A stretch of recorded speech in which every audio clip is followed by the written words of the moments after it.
I do a lot of, some of the books, everything I make is with paper, and I do a lot with quilting, but I quilt paper. I quilt maps. I sort of beat up and quilt.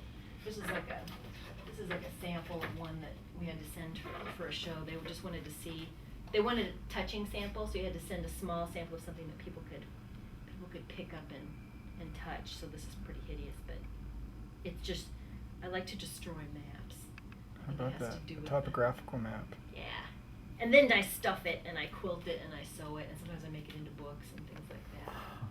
And these I show at fiber shows or book arts things. Sometimes quilting shows, if you get a really open-minded judge. So, but I have a list of recent exhibitions.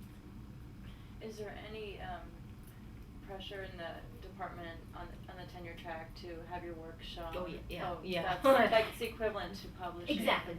That's what we do. So we have to be in, there's a certain number of shows, and they have to be of a certain quality. And for graphic designers, we feel that we have to work as in design.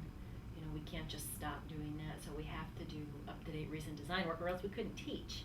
So you can't teach about it unless you're doing it. I mean, you have to research to teach. So yeah, there's a lot of pressure, and it's hard because you step out of this building and nobody, people are like, what? And especially when you do stuff for children, people equate that with being really easy.